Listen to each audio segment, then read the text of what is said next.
Iran যুদ্ধে আমেরিকার মূল লক্ষ্য কি তা নিয়ে প্রেসিডেন্ট ডোনাল্ড ট্রাম্প এবং ভাইস প্রেসিডেন্ট জেডি ভ্যান্সের মধ্যে স্পষ্ট হয়ে উঠেছে প্রকাশ্য নীতিগত পার্থক্য।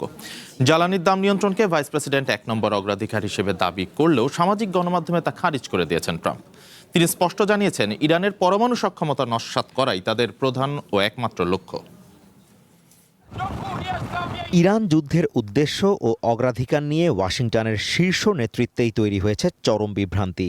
আমেরিকার vice president JD Vance Fox নিউজকে দেওয়া এক সাক্ষাৎকারে দাবি করেন, প্রশাসনের প্রধান লক্ষ্য হল সাধারণ আমেরিকানদের জন্য তেল ও গ্যাসের দাম নিয়ন্ত্রণে রাখা। এরপর দ্বিতীয় লক্ষ্য হল ইরানের পরমাণু সক্ষমতা ধ্বংস করা।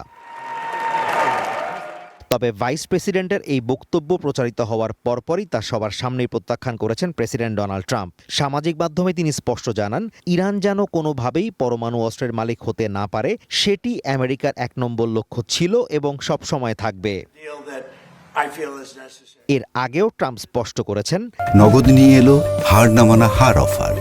সর্বনিম্ন ১০,০০০ টাকা রেমিটেন্স নগদে পাঠালে থাকছে স্বর্ণের হার জেতার সুযোগ। সামরিক সিদ্ধান্ত নেওয়ায় দেশের অভ্যন্তরীণ অর্থনৈতিক চাপ বা তেলের দামের বিষয়টি তিনি বিবেচনাতেই নিচ্ছেন না। তার মতে, পরমাণু অস্ত্রধারী ইরান বিশ্ব ও আমেরিকার জন্য যে ঝুঁকি তৈরি করত, তার তুলনায় তেলের বাড়তি দামের ভার আমেরিকানদের জন্য খুবই সামান্য।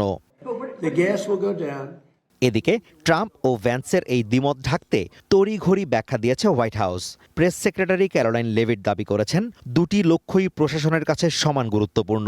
অন্যদিকে হোয়াইট হাউসের এক কর্মকর্তা গণমাধ্যমের বিরুদ্ধে প্রেসিডেন্ট ও ভাইস প্রেসিডেন্টের মধ্যে বিভেদ তৈরির চেষ্টার অভিযোগ এনে জানিয়েছেন, তারা দুজনেই একই নীতিতে অটল রয়েছেন।